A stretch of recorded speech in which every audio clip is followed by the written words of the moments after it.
にあんのならの見知らぬ想像を止めても僕は泣きよ父の名を継ぎ代わり中に激の父となった裏側さまきで勝ち抜くべきした話を聞いた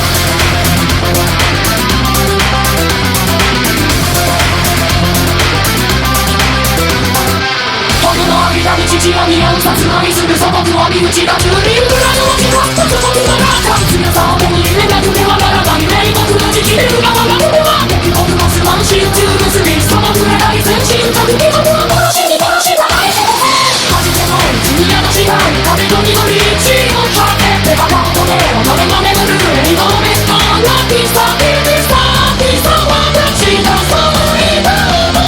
さ目を凝らして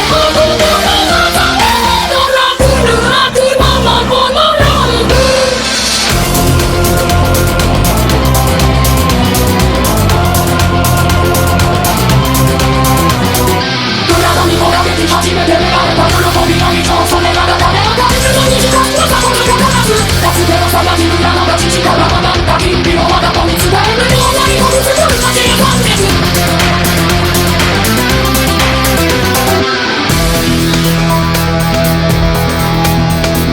平和なばらきのにかけばさじカオスが一緒に掲げたもの両側の僕の運動が自分は街に住むか現状制御と慎重の祭りに書かれた無慈悲な絶対条件試された裏の部族も金の満絶も自分の子息も必ずそれが真珠関係派だ豆が愛する息子を失う真剣を恐れる年の前に立つが見つめは離れません父上弱ってき僕へ来た